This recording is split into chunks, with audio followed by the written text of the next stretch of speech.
తెలుగు శ్రోతలందరికీ నమస్కారం అండి. మన అలనాటి కథలు ఎవర్ గ్రీన్ స్టోరీస్ ఛానల్కి మీ అందరికీ స్వాగతం. గిరిజా కళ్యాణం నవల వింటున్నామండి. రచన శ్రీమతి ఎద్దనపూడి సులోచనారాణి గారు. ఇక మనం ఆలస్యం చేయకుండా కథలోకి వెళ్ళిపోదామండి. వీడియో చూసిన వెంటనే లైక్ చేసి షేర్ చేసి తప్పకుండా సబ్స్క్రైబ్ చేసుకోండి. మన ఛానల్ని బెల్ ఐకాన్ యాక్టివేట్ చేసుకోండి. ఇంటికి తిరిగి వస్తూ ఉండగా గిరిజ లోపల అనుకోసాగింది. విధి ఇలా చేసిందేమిటి? ప్రేమించి గౌరవించే మధుమూర్తికి తనని దక్కనీయలేదో. ఆడపిల్లలంటేనే లక్ష్యం లేని చంద్రశేఖరం భార్యగా ముడిపెట్టింది. తన జీవితాన్ని ఆటగా మార్చి తమాషా చూడడానికేనా? రవి ఊరు వెళ్ళిపోయాడు. గిరిజకి సందడంతా రవితోనే వెళ్ళిపోయినట్టుగా ఉంది. వాడు వచ్చి ఉన్న ఈ 3 వారాలు ఇంటి నిండా ఎంత సందడో. క్షణం ఊరికే ఉండడు. ఎప్పుడూ ఏదో చెబుతూనే ఉంటాడు. వాడి స్కూల్ కబుర్లు ఎన్ని చెప్పినా తిరిగేవి కావు.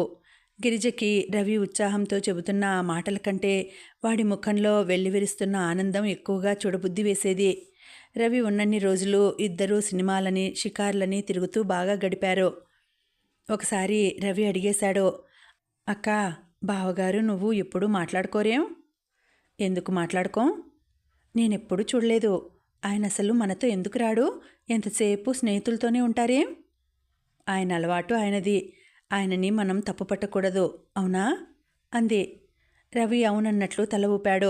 రవి వెళ్ళిపోతేనే ఒక విధంగా మళ్ళీ హాయి అనిపిస్తోంది. చందు గురించి తనని గురించి ఎక్కడ ఏం ప్రశ్నలు వేస్తాడోనని బెదురుగా ఉండేది. రవి చందుతో మాట్లాడాలని ఎంతో ఉబలాట పడేవాడు. కానీ చందు ముక్తసరిగా మాటలు తుంచినట్లు విరిచినట్లు మాట్లాడడంతో ఆ పరిచయం చనువు పెరగలేదు. గిరిజ పని ఉన్నప్పుడు తప్పితే తన గదిలోనే ఉంటుంది. కాలక్షేపం కాదు అనే భయం లేనేలేదు. కుట్టుకుంటూనో అల్లుకుంటూనో ట్రాన్సిస్టర్ వింటూనో కాలక్షేపం చేస్తుంది. ఈరోజు సాయంత్రం గిరిజ తన గదిలో మంచం మీద కూర్చొని ఉత్తరాలన్నీ తిరగవేస్తోంది. వాటిల్లో చాలా భాగం రవి వ్రాసినవే. లక్ష్మి వ్రాసినది కూడా ఉంది. గిరిజ మిగతా ఉత్తరాలు టేబుల్ సరుగులోకి తోసి అది ఒక్కటే తీసుకువచ్చి మంచం మీద పడుకొని చదవసాగింది. ఆ ఉత్తరం చదువుతున్న కొద్దీ అందులో లక్ష్మి కనపరుస్తున్న ఆవేశంలో తొందరపాటు కనిపించలేదు. గిరిజ ఉత్తరం మడిచి పట్టుకొని ఆలోచనలో పడింది. మధుమూర్తి ఎంత మంచివాడు. తను అతని మనసుని నొప్పించినా కూడా పరిస్థితులు అర్థం చేసుకొని తనను మన్నించాడే తప్ప కినుక వహించలేదు. అతను మళ్ళీ కనిపిస్తే మాట్లాడలేనేమో అనుకుంది. కానీ అతను ఆ భయం లేకుండా చేశాడు. తామిద్దరి మధ్య స్నేహం తప్ప ఇంకేమీ లేనట్టే దానికే ఎక్కువ ప్రాధాన్యత ఇస్తున్నట్టుగా చేశాడు. అతనే గనుక అలా చొరవ చేసి తన దగ్గరికి రాకపోతే తను ఎప్పటికీ మాట్లాడగలిగేది కాదేమో. గిరిజకి ఆ క్షణంలో అతనంటే ఉన్న గౌరవం రెట్టింపైంది. నిజమే, అతను సంస్కారవంతుడు, మంచివాడు కాబట్టే తన నిస్సహాయ పరిస్థితులు ఆసరా తీసుకుని అతిగా ప్రవర్తించలేదు. ఆ సమయంలో ఒకవేళ అతను ఇంకే రకంగా ప్రవర్తించినా తను అడ్డు చెప్పేది కాదేమో. గిరిజకి అతను తనకి తాను నేను పిరికివాడినేమో అని అనుకోవడం గుర్తుకు వచ్చి చాలా బాధ వేసింది. అది పిరికితనమా? కానే కాదు. ఆడపిల్లని చూస్తేనే సెక్స్ తప్ప ఇంకోటి గుర్తుకు రానట్లు మగపిల్లలు ప్రవర్తించే కాలం ఇది. అలాంటి వాళ్ళల్లో ఆడపిల్లని ఒక వ్యక్తిగా విలువ ఇచ్చే మధుమూర్తి లాంటి వాళ్ళు ఎంతమంది ఉంటారు?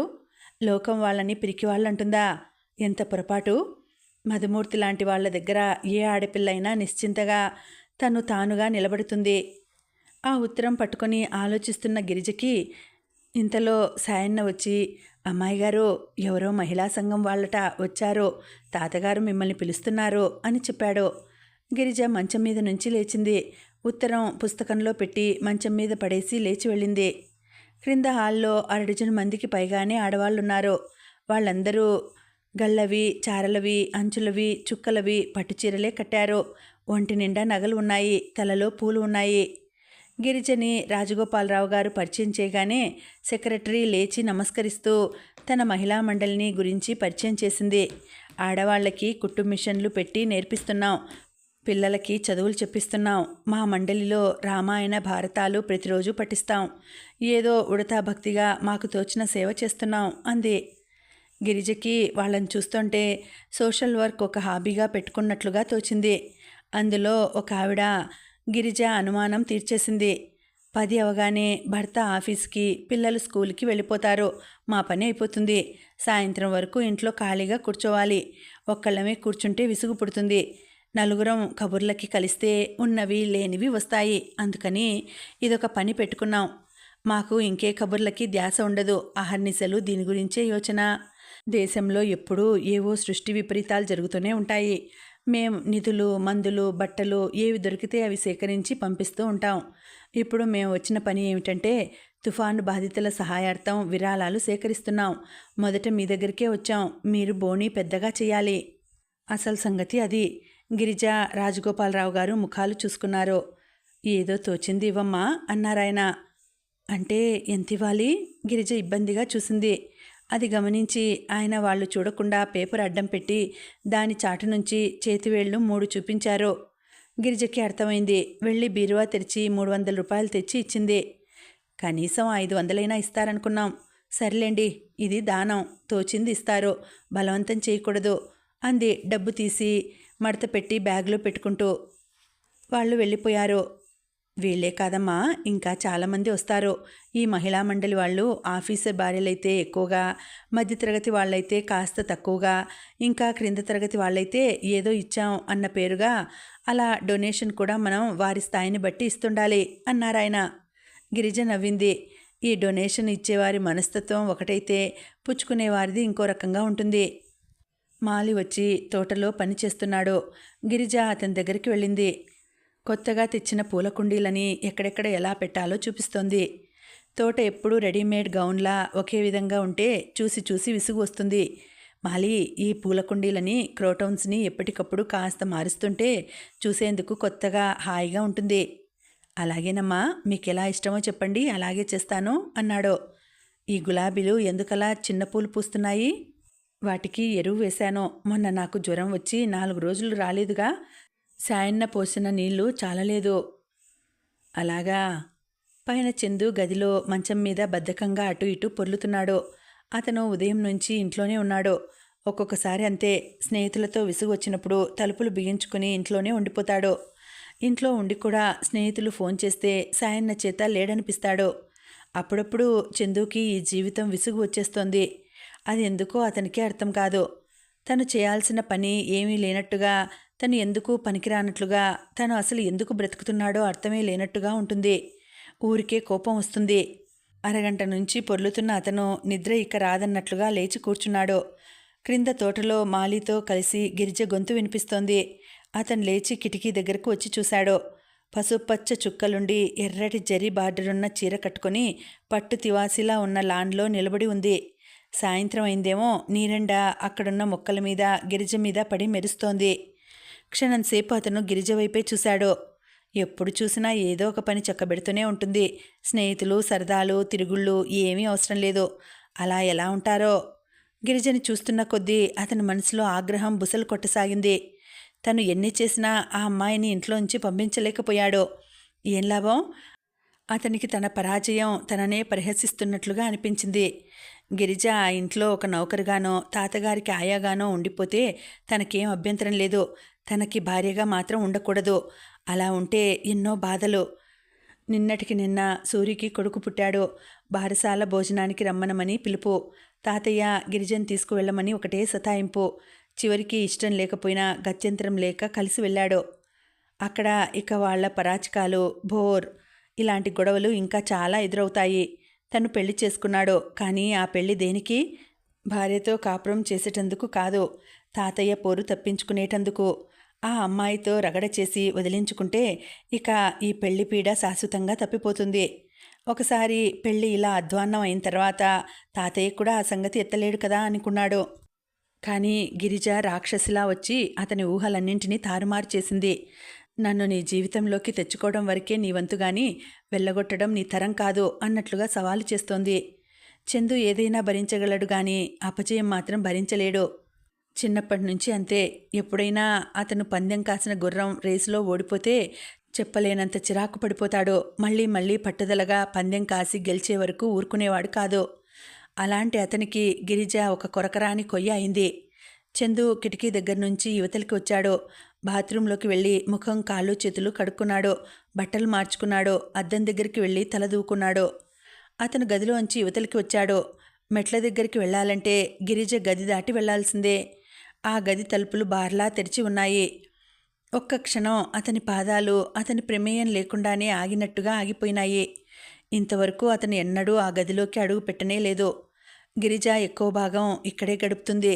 అతనికి ఎందుకో గాని ఆ క్షణంలో ఆ గదిలోకి వెళ్ళి చూడాలనే ఆలోచన కలిగింది. గిరిజ గదిలోకి అతని పాదాలు అతన్ని బలవంతంగా లాక్కు వెళ్తున్నట్టుగా నడిచాయి. ఆ గది నీట్గా ఉంది. పక్క శుభ్రంగా ఉంది. దిండు పక్కన చదువుతూ బోర్లా పెట్టి వెళ్ళిన పుస్తకం ఉంది. టేబుల్ మీద సగం కుట్టి ఆపేసినట్టుగా రంగురంగుల దారాలతో చక్కటి లతలు కుట్టిన తెల్లటి మ్యాటి గుడ్డకి సూది గుచ్చి ఉంది. ఎదురుగా గోడకి రామకృష్ణ పరమహంస ఫోటో ఉంది. టేబుల్ పక్కన అల్మారాలో కొన్ని పుస్తకాలతో పాటు లక్ష్మీ, సరస్వతుల ఫోటోలు ఉన్నాయి. వాటికి పెట్టిన పూలు వాడి ఉన్నాయి. గది నిండా ఏదో తెలియని సువాసన. బహుశా అది అగరొత్తులది అయి ఉండవచ్చు. గది మధ్యగా నిలబడి అదంతా పరిశీలిస్తున్న అతనికి విచిత్రమైన అనుభూతి కలిగింది. ఆ గది ఆ క్షణంలో ఒక గదిలా కాకుండా గిరిజ గుండెలుగా అనిపించింది. తనేం చేస్తున్నాడు? గిరిజ గుండెల్లోకి వచ్చి నిలబడి ఆమె వ్యక్తిత్వం ఎలాంటిదో పరిశీలిస్తున్నాడు. గిరిజకి ఈ గదిలాగానే ఇంత నిరాడంబరంగా, ఇంత ఆకర్షణీయంగా వ్యక్తిత్వం ఉందా? అతనికి గిరిజ వచ్చేస్తుందేమోననే భయం వేసింది. తను లేనప్పుడు తన గదిలోకి ఎందుకు రావాలి అని నిలదీస్తే ఏమని జవాబు చెప్పటం? అతను వెనక్కు తిరగబోయాడు. కిటికీ రెక్కలు ఊగిసలాడబోయి హుక్స్ చేతుల్లో బందీలమని గుర్తు వచ్చినట్లుగా ఆగినాయి. దిండు ప్రక్కన బోర్లా పెట్టి ఉంచిన వారపత్రిక ఎగిరి గది మధ్యలో పడి రెపరెపలాడుతూ అతని పాదాల దగ్గరికి వచ్చి ఆగింది. అతను వంగి దాన్ని తీశాడు. పుస్తకం సరిచేస్తుంటే ఉత్తరం ఒకటి జారి క్రింద పడింది. అతను దాన్ని అందుకొని పుస్తకంలో పెడుతూ అప్రయత్నంగా చూశాడు. ఏదో ఉత్తరం సుదీర్ఘంగా ఉంది. సంతకం చూశాడు. ఎవరో లక్ష్మి అట. అతను చివరి వాక్యాలు చదవగా ఉలిక్కిపడ్డాడు. ఆ ఉత్తరం పేజీలు సరిచేసి మొదటి నుంచి చదవకుండా ఉండలేకపోయాడు. ఆ ఉత్తరంలో అక్షరాల బార్ల వెంట అతని కనుపాపలు పరుగు తీస్తున్న కొద్దీ అతని ముఖంలో అపనమ్మకం, విస్మయం, ఆగ్రహం పోటీ పడసాగినాయి. క్రింద మాలితో పాటు కుండీలు సర్దటంలో సాయం చేసిన గిరిజకి ముఖం నిండా చెమటలు పట్టినాయి. వెళ్ళి పంపు దగ్గర చేతులు, కాళ్ళు, ముఖం కడుక్కొని చీర కొంగుతో తుడుచుకుంటూ పైకి వచ్చింది. గిరిజ తల వంచుకొని గబగబా తన గదిలోకి వస్తున్నదల్లా గుమ్మంలో టక్కున ఆగిపోయింది. అక్కడ కలలో కూడా ఊహించని దృశ్యం ఎదురైంది. చందు గది మధ్యలో నిలబడి ఉన్నాడు. గిరిజ వచ్చిన తర్వాత అతను ఏనాడు ఈ గదిలో అడుగు పెట్టలేదు. గిరిజ తడబడింది, కంగారు పడింది. అక్కడ నిలబడటమా లేక గిరుక్కున వెనక్కు తిరిగి వెళ్ళిపోవటమా అని త్వరగా ఆలోచిస్తున్న దానిలా నిలబడింది. అడుగుల చప్పుడు వినగానే చందు తిరిగి చూశాడు. గుమ్మంలో పాలరాతి బొమ్మలా నిలబడిన గిరిజని కించపరుస్తున్న చూపులతో చూశాడు. ఈ లక్ష్మి ఎవరు? మొన్న వచ్చిన అమ్మాయేనా? ఉత్తరం చూపిస్తూ అడిగాడు. అతని చేతిలో లక్ష్మి వ్రాసిన ఉత్తరం చూడగానే గిరిజ నిశ్చేష్టురాలైంది. క్షణం సేపు మతిపోయిన దానిలా అలాగే చూస్తుండిపోయింది. ఈ లక్ష్మి అన్న అంటే ఆ మధుమూర్తేనా? అతనికి నీకు ఇంత గ్రంథం ఉందన్నమాట. ఇప్పుడైనా ఒప్పుకుంటావా నువ్వు కేవలం నన్ను డబ్బు కోసమే చేసుకున్నావని? గిరిజ 2 అడుగులు ముందుకు వేసి గదిలోకి వచ్చేసింది. చందు వెంటనే 4 అడుగులు వెనక్కు వేసి మంచం వైపు జరిగాడు. ఆ ఉత్తరాన్ని వెనక్కు పెట్టుకున్నాడు. భేష్, ఇన్నాళ్ళు మహానటిలా అమాయకత్వం అమోఘంగా పోషించి తాతయ్యని బాగా మోసం చేశావు. నీ తమ్ముడికి చదువు, నీకు సుఖం లోటు లేకుండా జరిగే ఏర్పాట్లు చేసుకున్నావు. అతను మళ్ళీ ఉత్తరం చూపించాడు. దీనికి ఏం సమాధానం చెబుతావు? గిరిజ కంపిస్తున్న స్వరంతో అస్పష్టంగా అంది. మీకు తెలియదు, దాన్ని గురించి మీకేం తెలియదు, ఇటివ్వండి. అతను నిరసనగా చూశాడు. అంత తేలికగా ఇస్తానా? ఇప్పుడు ఇక నా ఇంట్లోంచి వెళ్ళక ఏం చేస్తావు? నిన్ను వదిలించుకోవడానికి ఈ ఒక్క ఉత్తరం చాలు. ఇది తాతయ్యకి చూపిస్తే నిన్నిప్పుడే మెడబెట్టి బయటికి గెంటుతాడు. గిరిజ రోషంగా చూసింది. ఆయన మీలాంటి మనసు లేని పాషాణం కాదు. నేను చెప్పేది అర్థం చేసుకోగలరు. ఆ భయం నాకేం లేదు. ఓ, అది నిజమే. నువ్వు నీ తీయటి మాటలతో ఆయన మనసుకి మబ్బుతెర తెప్పించగలవు. ఇది తాతయ్యకి ఇవ్వను, నేనే అట్టి పెట్టుకుంటాను. ఇప్పుడు నీకు విడాకులు ఇవ్వడం సులభం. కోర్టులో కేసు పెడతాను. నీ ప్రవర్తన మంచిది కాదని పెళ్లి కాకముందే నీకు ఈ మధుమూర్తికి సంబంధం ఉంది. నువ్వు నన్ను మోసం చేసి పెళ్లి చేసుకున్నావని. అతని నోట్లో వాక్యం పూర్తి కానేలేదు. గిరిజ అప్పటికే దెబ్బతిన్న శివంగిలా అతని మీదకు ఉరికింది. అతన్ని పట్టుకొని అతని చేతిలో ఉత్తరం లాక్కోవటానికి ప్రయత్నించింది. కానీ చందు పక్కకి జరిగి ఉత్తరం ఉన్న చెయ్యి ఎత్తి దూరంగా పెట్టాడు. గిరిజ కాళ్ళెత్తి అతని చెయ్యి అందుకుని బలంగా ఉంచింది. మరుక్షణంలో గిరిజ చేతికి ఆ ఉత్తరం అందేదే. కానీ ఆ ప్రమాదం పసిగట్టిన చందు గిరిజ నడుం చుట్టూ చెయ్యి వేసి యువతలకి లాగాడు. గిరిజ కూడా అతన్ని లాగింది. ఇద్దరూ పట్టుతప్పి మంచం మీద పడ్డారు. అతని ఛాతీ మీద పడిన గిరిజ అతని చెయ్యి అందుకోవడానికి విశ్వ ప్రయత్నం చేస్తోంది. గిరిజ ఏడుస్తోంది. నువ్వు మనిషివి కాదు, రాక్షసుడివి. ఆ ఉత్తరం నా కంఠంలో ప్రాణం ఉండగా నీకు దక్కనీయను. ఏదేదో అంటూ అతన్ని గుద్దుతోంది. 5 నిమిషాల పాటు ఇద్దరికీ ఆ మంచం మీద భయంకరమైన పెనుగులాట జరిగింది. ఆ ఉత్తరాన్ని అందుకోవాలని గిరిజ, అందనీయకూడదని అతను, ఇద్దరూ పిచ్చి శక్తితో పోరాడారు. ఆ పెనుగులాటలో అతను గిరిజ మీదకి వెళ్ళాడు. అతని ముఖం గిరిజ ముఖం మీద ఆనింది. అతని చేతులు గిరిజ జబ్బల మీద బిగుసుకున్నాయి. అతని పెదవులు గిరిజ చెంప మీద రాసుకున్నాయి. గిరిజ స్పర్శ హఠాత్తుగా అతనికి మైకం లాంటిది తెప్పించింది. అతను గిరిజ కళ్ళల్లోకి దీక్షగా చూశాడు. అతను లేవనీయడం లేదని కసితో ఆ కళ్ళు రోషంతో మెరుస్తున్నాయి. గిరిజని తదేకంగా చూస్తున్న అతనికి మబ్బులాంటి తెర ఏదో అడ్డు వచ్చినట్టయింది. రోజీ, అస్పష్టంగా అన్నాడతను. మరుక్షణం అతని ముఖం గిరిజ మెడ వంపులో ఒరిగిపోయింది. Rosie, Rosie, I love you, I love you, I don't care for anybody. అతని మాటలు నూతిలో నుంచి వస్తున్న ఆర్తనాదంలా వినబడినట్టుగా ఉన్నాయి. గిరిజ జబ్బలని అదిమిపట్టిన అతని చేతుల పట్టు సడలింది. గిరిజ లేవబోయింది. కానీ అతని చేతులు గిరిజ భుజాలని చుట్టేసినాయి. అతని పెదవులు గిరిజ చెంపలని, నుదురును, కళ్ళను తాకి పెదవులను కౌగిలించుకున్నట్లుగా నొక్కివేసినాయి. గిరిజకి ఆ క్షణం అది స్వర్గమో నరకమో తెలియనట్లయింది. అతని ఉచ్ఛ్వాస నిశ్వాసాలు కాల్చివేస్తున్నంత వేడిగా ఉన్నాయి. గిరిజకి ఊపిరాడనట్టుగా అయింది. ఎలాగో అతన్ని విడిపించుకోగలిగింది. ముఖం పక్కకు తిప్పుకుంది. గిరిజ ముఖం మీదకి వంగబోయిన అతను హఠాత్తుగా ఆగిపోయాడు. అతని ఉద్రేకపు పొంగు నీళ్లు చల్లినట్లుగా దిగిపోయింది. అతని చేతులు గిరిజను మెల్లగా వదిలేసినాయి. సిగ్గుతో కృంగిపోయినట్లుగా పక్కకు జరిగి దిండులో తల దుడిచేసుకున్నాడు. ఐఎమ్ సారీ, అస్పష్టంగా అన్నాడు. గిరిజ లేవబోయింది. మంగళసూత్రం గొలుసు అతని గుండీకి చిక్కబడింది. గిరిజ ఎలాగో దాన్ని విడిపించుకుని లేచి కూర్చుంది. Girija, leave me please. అతని మాటలో అభ్యర్థనతో పాటు ఆజ్ఞ కూడా ఉంది. గిరిజ మంచం మీద నుంచి లేచింది. దిండులో తల దుడుచుకొని పడుకున్న అతన్ని చిత్రంగా చూసింది. అతని చేతులు దిండు అంచులను గట్టిగా పట్టుకుని ఉన్నాయి. ఉత్తరం క్రింద పడింది. గిరిజ వంగి దాన్ని తీసుకుని గది బయటకు వచ్చేసింది. గిరిజ శరీరం అంతా చిత్రమైన భావం చుట్టేసినట్టుగా ఉంది. ఎక్కడా నిలబడలేనట్టుగా, ఎవరికీ ఎదురుపడలేనట్లుగా గబగబా మెట్లెక్కి పరిగెత్తి పై డాబా మీదకి వచ్చింది. అక్కడ సాయంత్రం వేళ అవడంతో పావురాలన్నీ గుళ్ళకి చేరుతూ కువకువలాడుతున్నాయి. గిరిజ అక్కడున్న బెంచి మీద కూలబడినట్టుగా కూర్చుంది. చేతిలో ఉత్తరం చించి ముక్కలు చేసి అవతల పడేసింది. చందు ఊపిరి ఇంకా చెంపల మీద, నుదుటి మీద, మెడ మీద వెచ్చగా కాలుతున్నట్టే ఉంది. అతని పంటి మొన తగిలి గిరిజ క్రింద పెదవి కొద్దిగా రక్తం కారుతోంది. గిరిజ చప్పున కొంగుతో దాన్ని గట్టిగా తుడిచేసుకుంది. గిరిజకి ఏడుపు వస్తోంది. సంతోషంగా కూడా ఉంది. ఏడుపు ఎందుకో, సంతోషం దేనికో మాత్రం బొత్తిగా అర్థం కావడం లేదు. Rosie, Rosie, I love you. Girija చెవుల్లో ఆ మాటలే గింగురుమంటున్నాయి. దాదాపు అరగంట తర్వాత క్రింద కారు స్టార్ట్ అయిన శబ్దం వినిపించింది.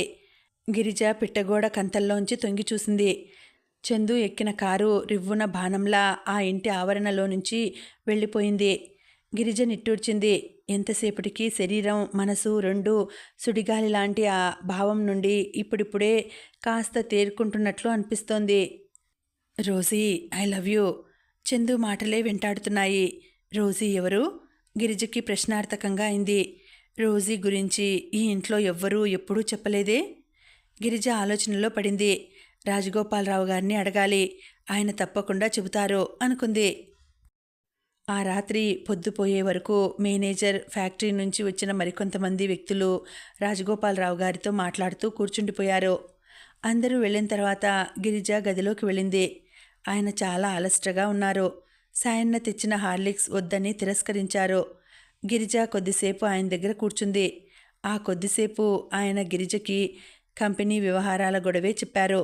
గిరిజకి రోజు ఎవరు అని తన మనసులో మాట అడిగే అవకాశం దొరకలేదు. ఆయన డస్సిపోయినట్లుగా పడుకున్నారు. గిరిజ, ఈ ఇల్లు ఈరోజు ఇంత నిశ్శబ్దంగా ఉందేమిటి అన్నారు. 10 గంటలవుతోంది బాబుగారు. వంట మనిషి వెళ్ళిపోయాడు. సాయన్న ఏ మూల ఉన్నాడో అంది గిరిజ. ఆ ఇల్లు రోజులాగానే ఉంది. ఆయనకెందుకలా అనిపించిందో తెలియలేదు. చందు ఎక్కడా అని అడిగారు. ఇంకా ఇంటికి రాలేదు. ఆయన నిట్టూర్చారు. చందుకైనా 4 పిల్లలు పుడితే ఈ ఇల్లు శబ్దంతో కలకలలాడుతుందేమో గిరిజ. ఈ రోజుల్లో అందరూ 1, 2 కంటే పిల్లలు వద్దు అనుకుంటారు. మీరిద్దరూ మాత్రం అలా అనుకోకండి. పోషించలేని వాళ్ళకి పిల్లలుంటే భారం. పోషించగలిగే వాళ్ళకేమిబ్బంది?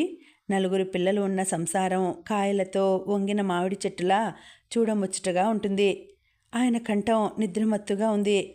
ఆయన ఏం మాట్లాడుతున్నారో ఆయనకే తెలియనట్టుగా ఉంది ఆ ధోరణి. గిరిజ, ఇక వెళ్ళి పడుకో, నాకు నిద్ర వస్తోంది అన్నారు. గిరిజ బయటికి వచ్చింది. ఆయన అన్న మాట నిజమే. ఆ ఇల్లు ఈరోజు ఎంతో నిశ్శబ్దంగా ఉంది. అది భయోత్పాతం కలిగించేట్టుగా ఉంది, కానీ విశ్రాంతి గొలిపేట్టుగా లేదు. గిరిజ తన గదిలోకి వచ్చి లైటు వేసింది. ఒక్క క్షణం అలాగే నిలబడింది. సాయంత్రం గదిలో తన మీద జరిగిన గొడవని చాటి చెబుతున్నట్టుగా పక్క నలిగిపోయి ముడతలు పడి ఉంది. గిరిజ వెళ్ళి పక్కని సరిచేసింది. చందు ఇంటికి రాలేదు. రోజీ ఎవరు? Rosie, I love you, I love you. Chandu పెదవులు అమృతం కురిపించినట్టుగా అంటున్న ఆ మాటలకి అర్హురాలైన ఆ అదృష్టవంతురాలెవరు? చందు ఆ అమ్మాయిని ఎందుకు పెళ్లి చేసుకోలేకపోయాడు? గిరిజ లైటు తీసి వచ్చి మంచం మీద పడుకుంది. కిటికీలోంచి వచ్చి వెన్నెల మంచం మీద పడుతోంది. గిరిజ ప్రక్కకు తిరిగింది. చందు తల నూనె సువాసనలు ఆ దిండుకి ఇంకా పట్టి ఉన్నాయి. గిరిజ ముఖం తిప్పితే అతని ముఖం తాకినట్టే అనిపిస్తోంది. గిరిజ వెల్లికిలా తిరిగింది. ఇన్నాళ్ళు తను చందుకి ప్రేమించటం అంటే ఏమిటో తెలియదని అనుకుంది. ఆడపిల్ల విలువే అర్థం కాదు అనుకుంది. ఈ పూట గిరిజ ఊహలన్నీ తారుమారైనాయి. అయితే తను భావిస్తున్నట్లు చందు హృదయం శూన్యమైన మందిరం కాదన్నమాట. ఆ మందిరం కవాటాలు మూసి ఉన్నాయి. గిరిజకి కలత నిద్ర పట్టింది. ఆ నిద్రలో చందు ముఖం మీదకి వంగి అంటున్నాడు, Girija, I love you, I love you. Girija ఏడుస్తోంది. అతను లాలిస్తున్నాడు. గిరిజకి హఠాత్తుగా మెలకువ వచ్చింది. చెంపలు కన్నీటి తడికి చెమ్మగిలినాయి. కొద్దిసేపైన తర్వాత గిరిజకి మళ్లీ గాఢమైన నిద్ర పట్టేసింది. తెల్లగా తెల్లవారిన తర్వాత సాయన్న తలుపులు బాదుతుంటే మెలకువ వచ్చింది. అమ్మాయి గారు లేవండి, చప్పుండ్రండి. గిరిజ లేచి కూర్చుంది. వెళ్ళి తలుపులు తీసింది. ఎదురుగా సాయన్న నిలబడి ఉన్నాడు. అతని కళ్ళ వెంట నీళ్లు ధారలు కడుతున్నాయి. అమ్మాయిగారు, అయ్యగారు, డాక్టర్ గారికి చప్పున ఫోన్ చేయండి. గిరిజ పరిగెత్తుకుని వచ్చింది క్రిందికి. ఆయన నిద్రపోతున్నట్టే ఉన్నారు. కళ్ళజోడు పక్కన స్టూల్ మీద ఉంది. తల కాస్త పక్కకి వాల్చి ఉంది. కుడి చెయ్యి మాత్రం చాచుకున్నట్టుగా మంచం దాటి ఉంది. గిరిజ పిలిచింది, పలకలేదు. గబగబా పరిగెత్తి డాక్టర్కి ఫోన్ చేసింది. ఇంకెవరు వచ్చినా ప్రయోజనం లేదు. సాయన్న ఆయన్ని చూస్తూ ఏడుస్తూ అన్నాడు. 15 గంటలో డాక్టర్ గారు వచ్చారు. రాత్రి నిద్రలో పోయాడు అన్నారు. చందు ఎక్కడా అని అడిగారు. రాత్రి ఇంటికి రాలేదు అంది గిరిజ. డాక్టర్ గారే శేషారత్నానికి ఫోన్ చేశారు. ఆయన భార్య, కొడుకు, కోడలు వచ్చారు. మరో గంటలో ఆ ఇంటి ఆవరణ అంతా కార్లతో నిండిపోయింది. హాల్ అంతా బయట మెట్ల మీద జనం గుంపులుగా నిలబడ్డారు. సాయన్న, శేషారత్నం చందు కోసం గాలించారు. మధ్యాహ్నం అవుతుండగా చందుని పట్టుకోగలిగారు. చందు నమ్మలేకపోయాడు. వెంటనే ఇంటికి వచ్చాడు. కంపెనీ నుంచి వర్కర్స్ వచ్చారు. అంతా ఎవరెవరో గిరిజకి ఒక్కళ్ళూ తెలియదు. మేనేజర్ జరగవలసిన ఏర్పాట్లు చకచకా చేస్తున్నాడు. చందు సోఫాలో కూర్చుని ఉన్నాడు. అందరూ అతనికి సానుభూతిగా తలో మాట చెబుతున్నారు. అతను స్తబ్దుడైనట్టు ఉన్నాడు. ఈ మనుషులంతా బొమ్మల్లా కదులుతున్నారు. వాళ్ళు మాట్లాడేవేవీ అతనికి వినబడడం లేదు. జరగవలసిన కార్యక్రమం జరిగిపోతోంది. శేషారత్నం వెంట ఉండి చందు చేత చేయిస్తున్నాడు. గిరిజ పైకి డాబా మీదకి వచ్చి కూర్చుంది. గంటలైనాయి. అక్కడికి ఎవరూ రాలేదు. అసలు ఎవరికి గిరిజ అనే ఒక వ్యక్తి ఆ ఇంట్లో ఉందని గుర్తులేనట్టుగా మర్చిపోయారు. సాయంత్రం అయింది. గిరిజ ఇంకా అలాగే ఉంది. గిరిజ, ఎవరో పిలిచారు. గిరిజ తల తిప్పి చూసింది. మధుమూర్తి అక్కడ నిలబడి ఉన్నాడు. నాకు అరగంట క్రితమే తెలిసింది. లక్ష్మి మధ్యాహ్నం ప్రసవించింది. అందువల్ల అమ్మ రాలేకపోయింది. గిరిజ అతన్నే చూస్తోంది. వాళ్ళందరూ క్రింద ఉంటే నువ్వొక్కదానివి ఇక్కడ కూర్చున్నావేమిటి? ఇది బాగుంటుందా? అన్నాడతను. గిరిజ కళ్ళల్లో నీళ్లు తిరిగాయి. కొంగులో ముఖం దాచుకుని ఏడవసాగింది. దినవారాలు పూర్తి అయినాయి. శేషారత్నం ఆధ్వర్యం వహించి చందు చేత ఆ కార్యక్రమం ఎవ్వరూ ఎన్నడూ కనీ విని ఎరుగనంత ఘనంగా జరిపించాడు. ఈ 12 రోజులు గిరిజ ఎంతో శక్తి కూడదీసుకొని బలవంతంగా తిరుగుతున్న దానిలా ఆ ఇంట్లో గడిపింది. చందు, గిరిజ ఒక్కసారి కూడా మాట్లాడుకోలేదు. 13వ రోజున శేషారత్నం చందుకి చెప్పాడు. చందు, సాయంత్రం నువ్వు ఒక్కసారి నా ఆఫీస్కురా, నీతో మాట్లాడాలి, పనుంది. సాయంత్రం చందు వెళ్ళేసరికి శేషారత్నం ఖాళీగానే ఉన్నాడు. చందుని చూడగానే రారా, నువ్వు వస్తావో లేదో అనుకుంటున్నాను అంటూ ఆఫీస్ రూంలోకి తీసుకువెళ్ళాడు. కూర్చో అన్నాడాయన. చందు ఆయన టేబుల్కి ఎదురుగా కూర్చున్నాడు. శేషారత్నం వెళ్ళి ఆ గదిలోనే మూలగా ఉన్న ఇనప్పెట్టె తెరిచి అందులో నుంచి సీలు వేసిన పొడగాటి బ్రౌన్ పేపర్ కవర్ తెచ్చాడు. చందు, ఇది తాతయ్య వ్రాసిన వీలునామా, నేను చదివి వినిపిస్తాను అన్నాడు. పేపర్ నైఫ్తో ఆ కవర్ తెరిచి అందులో నుంచి కాగితాలు తీసి చందుకి చదివి వినిపించసాగాడు. అవన్నీ ఆస్తి వివరాలు. చందు కుర్చీలో వెనక్కు వాలి వింటున్నాడు. చివర్లో ఆయన వ్రాసిన వీలునామాలో స్పష్టంగా ఇలా ఉంది. నా స్వార్జితం అయినటువంటి పైన ఉదహరించిన ఆస్తి యావత్తు చందు, గిరిజల సంతానానికి చెందుతుంది. చందుకి గాని గిరిజకి గాని ఆస్తి అనుభవించడమే మినహా దాన విక్రయాది అధికారాలు ఏమీ లేవు. చందు గిరిజతో సరిగ్గా కాపురం చేయలేకపోయినట్టయితే అతనికి ఒక్క పైసా కూడా ఇవ్వకుండా ఆపు చేసే సర్వాధికారాలు గిరిజకి ఉన్నాయి. గిరిజ, చందు అన్యోన్యంగా కాపురం చేసి నా ఇంటి పేరు ప్రతిష్టలు నిలపవలసిందిగా నేను అభ్యర్థిస్తున్నాను. వాట్ నాన్సెన్స్, ఇది తాతయ్య వ్రాసిన విల్లేనా? చందు కోపంగా కుర్చీలో నుంచి లేచాడు. తాతయ్య ఈ మధ్యనే వ్రాయించి రిజిస్టర్ చేసిన విల్లు ఇది.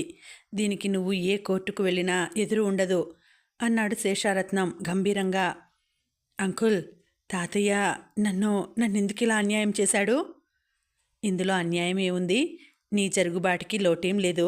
నీ స్నేహితుల బారి నుండి నిన్ను రక్షించడానికి తాతయ్య ఈ పని చేశారు. మై గాడ్, నన్ను గిరిజ కొంగుకి ముడివేసి నా కాళ్ళు చేతులు కట్టిపడేసి వెళ్ళాడు. చందు, కూర్చో, ఆవేశపడకు. ఆయన నీ మంచి బాగా ఆలోచించి ఇలా చేశారు. మంచా? ఇక నుంచి 4 రూపాయలు కావాలంటే ఆవిడ గారిని దేబరించాలి. నేను దానికోసం ఆవిడ కనుసన్నల్లో మసలాలి కాబోలు. ఇదేనా నాకు తాతయ్య చేసిన మంచి? అయినా తన రక్త సంబంధం ఉన్న నా మీద లేని అభిమానం పరాయి పిల్ల అయిన ఆ అమ్మాయి మీద ఎలా వచ్చింది అంటాను. ఇది ఆ అమ్మాయి చేసిన మోసం కాదు కదా చందు. అసలు ఈ విల్లు గురించే గిరిజకి తెలియదు. తాతయ్య ఇలా చేశారంటే ఆయనకి గిరిజ పట్ల ఉన్న గౌరవం, విశ్వాసం అలాంటివి అనుకో. ఈ డబ్బు కోసమే ఆవిడ అలా నటించి ఉంటుంది. అన్యాయంగా మాట్లాడకు. ఇదిగో తాతయ్య నీకు స్వయంగా వ్రాసిన ఉత్తరం. ఆయన ఇంకో సీలు వేసిన కవర్ ఇచ్చారు. చందు దానిని చించి గబగబా చదువుతున్నాడు. అందులో ఇలా ఉంది. చందు, ఈ విల్లు ఇలా వ్రాశానని నా మీద కోపంగా ఉందా? నేను ఎంతో ఆలోచించే ఈ నిర్ణయం తీసుకున్నాను.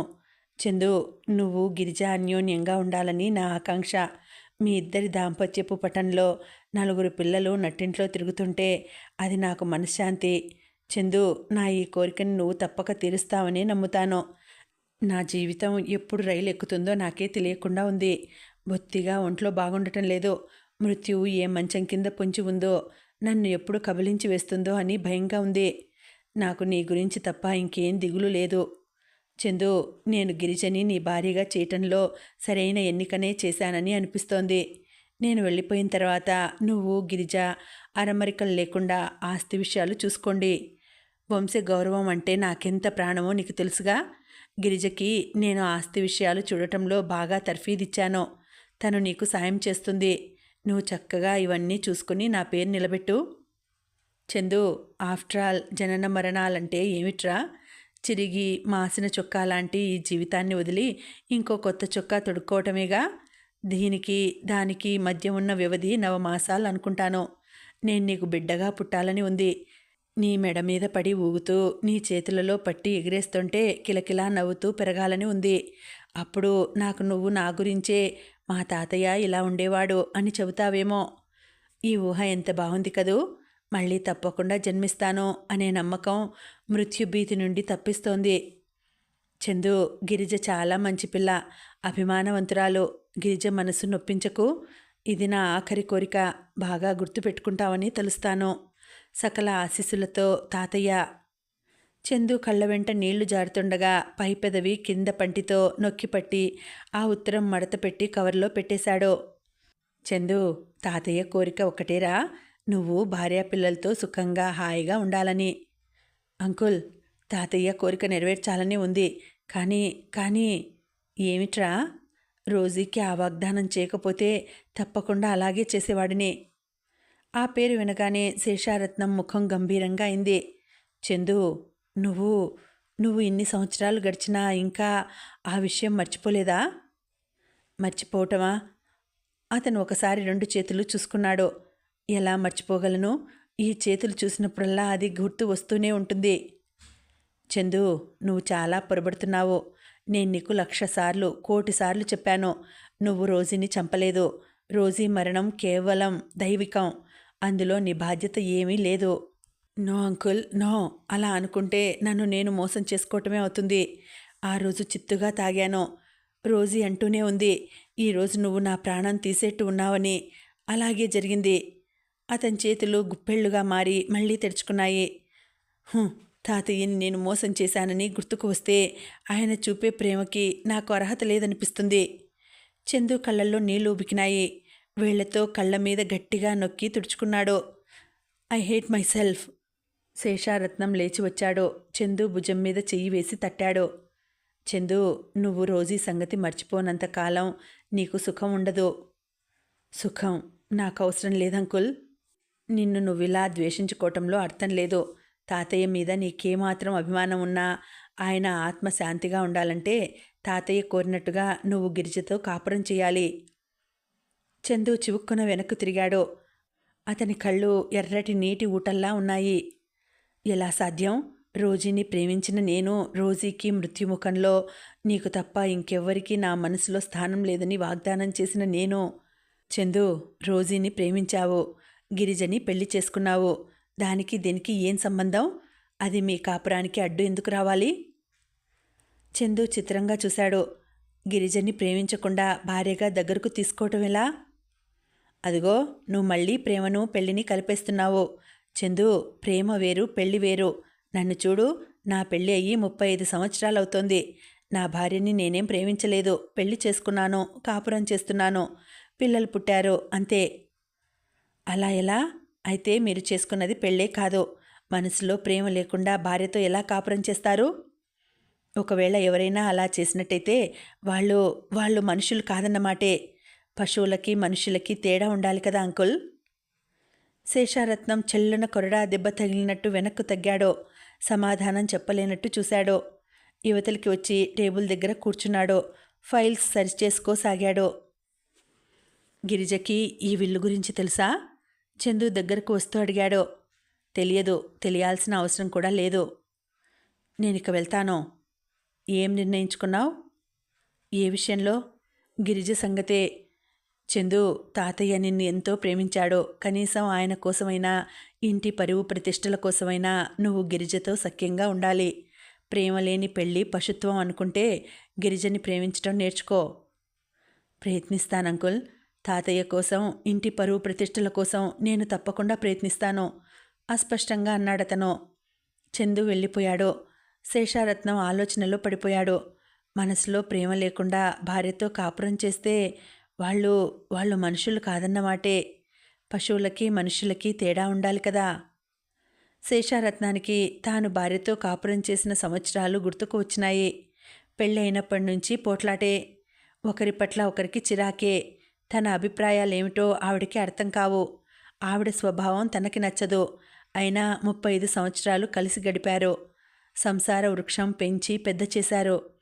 ఆ పెళ్లి గురించి తన స్వసుఖం కంటే ఇంటి గౌరవం కోసమే ఎక్కువ ప్రాధాన్యత ఇచ్చాడు.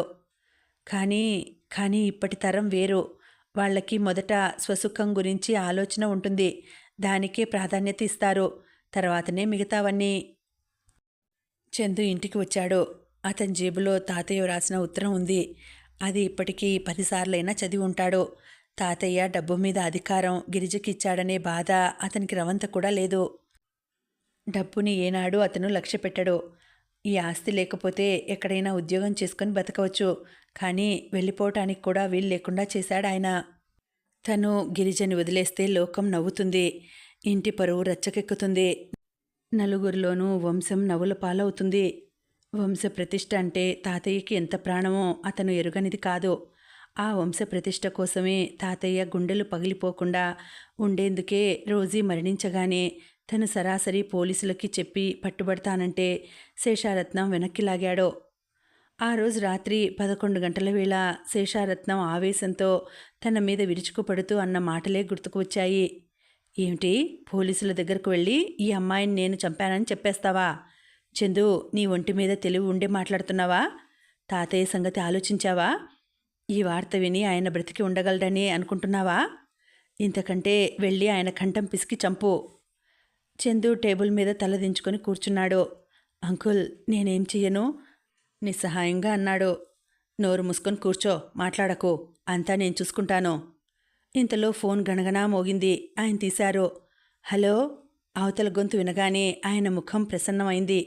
ఏమిట్రా రాజా? చందునా? చందునా? నా చందు నా దగ్గరికే వచ్చాడు, ఎక్కడికి వెళ్ళలేదు. నీ దగ్గర నుంచి సరాసరి నా దగ్గరికే వచ్చాడు. ఈ రాత్రికి ఇక్కడే ఉండని, నేను సర్ది చెబుతాగా. వాడిని గురించి నువ్వేం కంగారు పడకు. ఫోన్ పెట్టేసి ఆయన చందు వైపు తిరిగాడు. చూసావా, నువ్వు పోట్లాడి వెళ్ళిపోయావని, ఏమైపోతావోనని ఆయన ఎంత కంగారు పడుతున్నాడో. ఆయన మనసు నొప్పిస్తావా? చందు మౌనంగా ఉండిపోయాడు. Uncle, Rosie dead body. అదంతా నాకు వదిలేయమని చెప్పానుగా, నేను చూసుకుంటాను. ఆయన హాస్పిటల్కి ఫోన్ చేయటానికి వెళ్ళాడు. ఆ రోజు రోజీ మరణ వృత్తాంతం గురించి రహస్యం అంకుల్ మధ్య, తన మధ్యనే సమాధి అయిపోయింది. శేషారత్నం చాకచక్యం వల్ల రోజీ మరణం గురించి ఎవరికీ అనుమానం రాలేదు. పోలీస్ కంప్లైంట్ ఉపసంహరించుకోబడింది. కేసుకి సంబంధించిన కాగితాలు శిథిలమైపోయినాయి. ఈ భయంకర సత్యం రాజగోపాలరావు గారికి తెలియదు. శేషారత్నం లోకాన్ని మరిపించగలిగాడు, కానీ చందు ఒక్కరోజు కూడా మరవలేదు. అతను ఆ రోజు నుంచి ఒంటరిగా ఉండాలంటే భయపడేవాడు. ఫలితంగా స్నేహితుల బృందం పెరిగింది, తిరుగుళ్ళు ఇంకా ఎక్కువైనాయి. అతను రోజీకి ఇచ్చిన మాట నిలబెట్టుకున్నాడు. ఇంకో ఆడపిల్ల ఎవరిని తన జీవితంలోనికి రానియలేదు. చందుకి వద్దన్నా అదంతా గుర్తుకొస్తోంది. గది ముందున్న వరండాలో నిలబడి సూర్యాస్తమయం చూస్తున్నాడు. కొద్దిమంది జీవితాలు ఎంత చిత్రం. వ్యక్తులు పరిచయం అవుతారు, వారితో సాన్నిహిత్యం చాలా కొద్ది వ్యవధిగానే ఉంటుంది. ఆ తర్వాత వారు వెళ్ళిపోతారు, కానీ జ్ఞాపకాలు మాత్రం వదలవు. గుదిబండలా వీళ్ళు భారంగా మోస్తూ ఉండాల్సిందే. చందు జీవితం కూడా అలాంటిదే. నవ్వుతూ త్రుళ్ళుతూ తిరిగే అతని జీవితంలో ఇలాంటి మచ్చ ఉందని ఎవరికీ తెలియదు. ఇప్పుడేం చేయాలి? తన కర్తవ్యం ఏమిటి? తాతయ్య మాట మీద గౌరవంతో గిరిజని స్వీకరించటమా, లేక రోజీకి ఇచ్చిన మాట కోసం తిరస్కరించటమా? శూన్యంలోకి చూస్తున్న చందు తిరిగి చూశాడు. ఎదురుగా మేనేజర్ నిలబడి ఉన్నాడు. అతని చేతి నిండా ఖాతా పుస్తకాల బొత్తి ఉంది. మీరు ఒక్కసారి జమా ఖర్చులు అకౌంట్స్ చూస్తే నెలాఖరు కదా, లెక్కలు క్లోజ్ చేస్తాను అన్నాడు. ఇన్నాళ్ళు ఎవరు చూస్తున్నారు అని అడిగాడు చందు. గిరిజగారు చూస్తున్నారు. మరి ఇప్పుడు నాకెందుకు చూపిస్తున్నారు? అదేమిటి, ఇప్పుడు మీరు యజమానులు?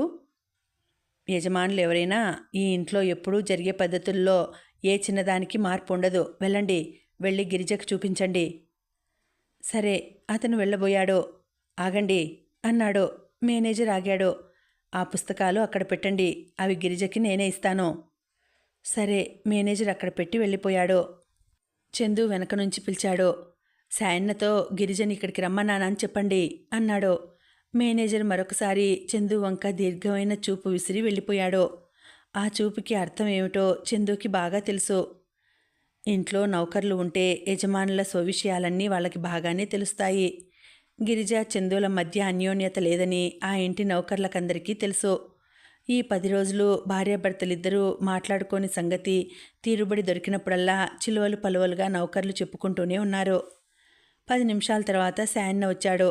అతను వస్తూనే ఇంటి తాళం చెవుల గుత్తి ఒక ఉత్తరం చందుకిస్తూ, అమ్మాయి గారు ఎక్కడికో వెళ్ళారు, ఇది మీకిమ్మనమని చెప్పారు అన్నాడు. తాళం చెవుల గుత్తి చూడగానే చందు కనుబొమ్మలు ముడివడినాయి. కవరు చించి చూశాడు. అందులో ఒక అరటావు పేజీ తెల్ల కాగితం ఉంది. దాని క్రింది భాగంలో ఇదంతా నా ఇష్టప్రకారం వ్రాయటమైనది గిరిజ అని ఉంది. దానికి జత చేసి ఉన్న మరొక చిన్న కాగితం చందు చూశాడు. అందులో ఇలా ఉంది: మిమ్మల్ని ఏమని సంబోధించాలో నాకు తెలియటం లేదు.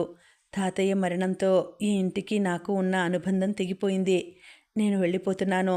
ఇప్పటికైనా మీరు ఈ ఇంటికి నాకు ఉన్న సంబంధం డబ్బుతో కాదని, మంచితనం మానవత్వంతోనని నమ్మగలిగితే నేనెంతో సంతోషిస్తాను.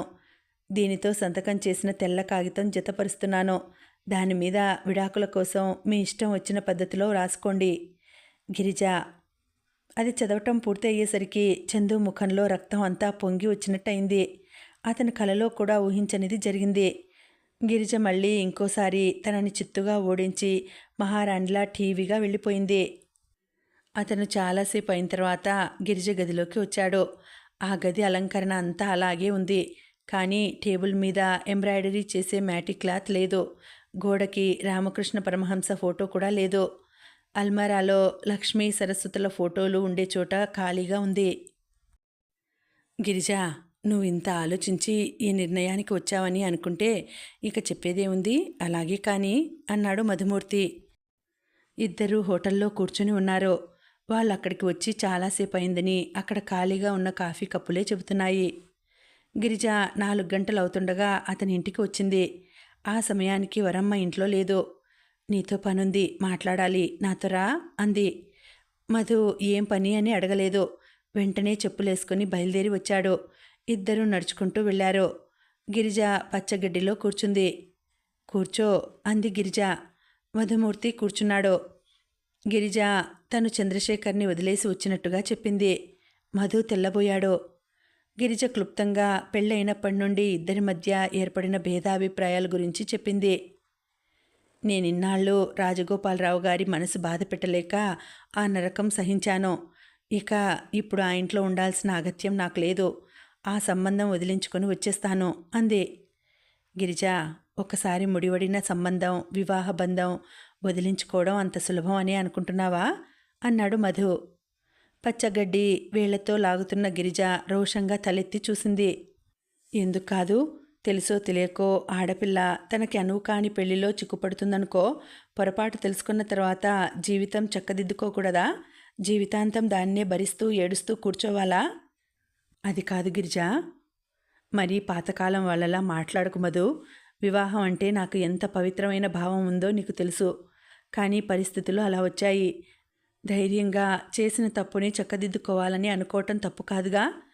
నా కాళ్ల మీద నేను బ్రతకలేని అసమర్థురాలిని అయితే అప్పటి పరిస్థితి ఎలా ఉండేదో. కన్నీటి తెరలు నిండిన కళ్ళతో దూరంగా చూస్తూ అంది.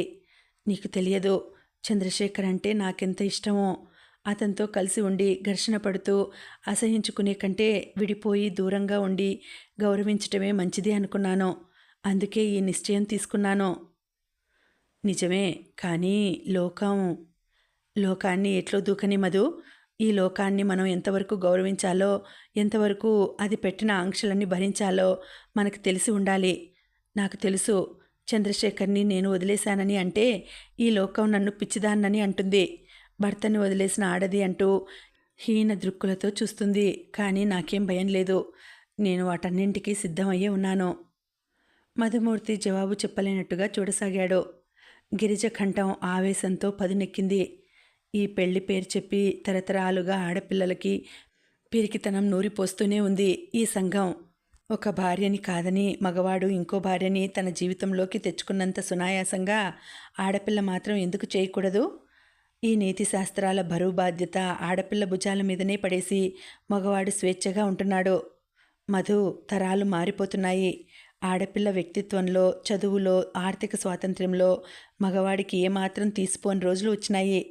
పరిస్థితులు ఇంత మారినా ఆడపిల్లకి ఎందుకు ధైర్యం రావటం లేదు? ఒక పెళ్లి కాని ఆడపిల్ల నలుగురిలో తలెత్తుకు తిరగలేదెందుకు? భర్త వదిలేసిన ఒక అమ్మాయి తన తప్పేం లేకపోయినా తప్పంతా తనదేనన్నట్టు సిగ్గుపడుతూ తల వంచుకు వెళ్ళిపోవడానికి ప్రయత్నిస్తుందేం? అవి సమాజ పరిస్థితులు గిరిజ. ఎక్కడిది సమాజం? మనం సృష్టించుకున్నదేగా. ఎప్పుడో ఈ నియమాలు పెట్టుకున్నాం. అప్పటి కాలానికి అవి సరిపోయినాయి. ఇప్పుడు రోజులు మారినా ఆ పాత చింతకాయ పచ్చడినే పట్టుకుని ఎందుకు వెళ్ళాడాలి? నన్నడిగితే అదంతా ఆడపిల్ల పిరికితనం అంటాను. వీళ్ళ చదువులు, వ్యక్తిత్వాలు తల్లిదండ్రులు చెప్పిన పద్ధతిలో మూసపోసినట్టే ఉంటాయి.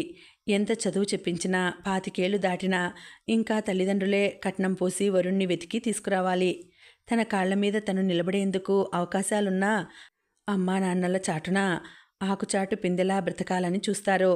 వీళ్ళకి కాస్త ధైర్యం వస్తే ఎంత బాగుంటుంది కదూ. ధైర్యమా? ఇంకెలాంటి ధైర్యం గిరిజా? అందరి మీద తిరగబడం అంటావా? అది మరీ ఘోరం. అర్థం పర్థం లేని ఆవేశంలో అందర్నీ కసిగా తిట్టేవాళ్ళు. మానవత్వం మర్చిపోయిన మనుషులు. మానసికంగా వాళ్ళల్లో ఏదో లోపం ఉంటుందని నా నమ్మకం. నా దృష్టిలో ధైర్యం గల ఆడపిల్ల అంటే తన జీవితానికి సంబంధించిన మంచి చెడుల నిర్ణయం తనే నిర్ణయించుకునే వ్యక్తిత్వం గల అమ్మాయి. మగవాడిని ప్రేమించవద్దని నేను అనటం లేదు. మగవాడితో సంబంధం లేకపోతే స్త్రీకి సగం జీవితం చీకటి కోణం అన్నమాటే. అతని అనురాగం తెలియకపోతే జీవితంలో అసలైన ఆనందం, సుఖం పొందలేదన్నమాటే. కానీ అతని ప్రేమని తన వ్యక్తిత్వంతో ఆకర్షించుకోవాలి. అతను ఇష్టం లేకపోతే దూరంగా వెళ్ళిపోయి నిర్భయంగా బ్రతకగలను అనే ధీమా ఉండాలి. మధు గిరిజనే చూస్తున్నాడు. ఆవేశంతో కందిన ఆ ముఖంలో ఎంత ఆత్మస్థైర్యం, ఎంత విశ్వాసం. ఇద్దరూ లేచి నడుచుకుంటూ వెళ్ళి అక్కడే ఉన్న హోటల్లో కూర్చున్నారు. కాఫీకి ఆర్డర్ ఇచ్చారు.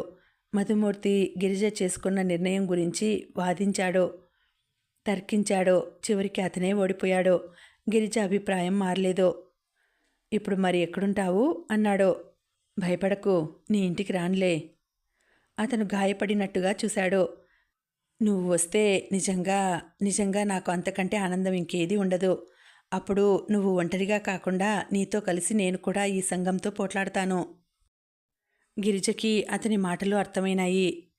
చూపులు టేబుల్ మీదకి మరల్చుకుంటూ అంది. మధు, చందుకి నేను దూరంగా వచ్చేశాను, అంతేగాని అతనితో నా మనసు సంబంధం ఇంకా తెంపుకోలేకుండా ఉంది అంది. అతను అర్థమైనట్టు చూశాడు. గిరిజ వ్యక్తిత్వానికి మనసుకి ఘర్షణ జరుగుతోందన్నమాట. గిరిజ అంది, నేను హాస్టల్లో చేరాను. అక్కడ చేరే నీ దగ్గరకు వచ్చాను. మధు, నేను చేసిన పని మరీ తప్పు అనిపిస్తోందా అంది. తప్పొప్పుల నిర్ణయం కాలానికి వదిలేద్దాం. నువ్వు చేసిన ఈ పని వల్ల నువ్వు సుఖపడితే ఇది సరైన నిర్ణయమే. అలా కాకుండా బాధలు పడ్డావా, నీ నిర్ణయం సరైనది కాదన్నమాట. గిరిజా, నేను నీకు స్నేహితుడిని. స్నేహానికి నిర్వచనం ఏమిటి? ఒకరికి ఒకరు కష్టసుఖాల్లో నీడగా అండగా ఉండటమే కదా. నీకు డబ్బు ఏమైనా కావాలా? గిరిజ మాట్లాడలేదు. మధుమూర్తి జేబులు తడుముకొని అందులో నుంచి 50 రూపాయల నోట్లు 2 ఇచ్చాడు. రేపు ఇంకా ఇస్తాను అన్నాడు. గిరిజ కృతజ్ఞతగా చూసింది. నేను త్వరలోనే ఏదైనా ఉద్యోగం చూసుకుంటాను. జీతం లాంటిది రాగానే ఈ అప్పు తీర్చేస్తాను అంది. మన మధ్య డబ్బుకి నా భేదం ఉందా గిరిజ? అలా ఉంటే మన స్నేహానికి అర్థమే లేదు. పొద్దుపోయింది, వెడదాం పదా. ఈ సంగతి రవికి రాస్తావా? లేదు, నెమ్మదిగా రాస్తాను అంది. మధుమూర్తి గిరిజని హాస్టల్ దగ్గర దించి వెళ్ళిపోయాడు. గిరిజకి ఆకలి కాలేదు. వచ్చి మంచం మీద పడుకుంది. చందు ఏం చేస్తున్నాడు? సాయన్న చెప్పి ఉంటాడా? తన ఉత్తరం చదవగానే అతని కళ్ళు ఆనందంతో మెరిసి ఉంటాయి. బహుశా స్నేహితులతో పార్టీ సెలబ్రేట్ చేసుకుంటున్నాడేమో. గిరిజ కళ్ళల్లో నీళ్లు తిరిగినాయి. అదృష్టం తనని ఎందుకిలా వంచింది? గిరిజ పక్కకు తిరిగి దిండులో ముఖం దాచుకుంది. చందు, రవి ఆపరేషన్ కోసం సాయం చేసిన 2000 రూపాయలు అతనికి తిరిగి ఇచ్చేయాలి. అప్పుడు కానీ తను పూర్తిగా బంధ విముక్తురాలు కాదు అనుకుంది. Me I know your name please? సన్నటి కంఠం వినిపించింది. గిరిజ దిండులో నుంచి ముఖం తిప్పి చూసింది. ఎదురుగా బాగా లావుపాటి అమ్మాయి కళ్ళజోడు పెట్టుకొని కనిపించింది. నా పేరు పారిజాతం, అందరూ పారు అంటారు అంది. గిరిజ లేచి కూర్చుంది. నా పేరు గిరిజ అంది. ఇంకా ఉందండి, కథ కొనసాగుతుంది. మళ్ళీ వచ్చే వీడియోలో తర్వాతి భాగం తెలుసుకుందామండి. అంతవరకు సెలవు. నమస్తే.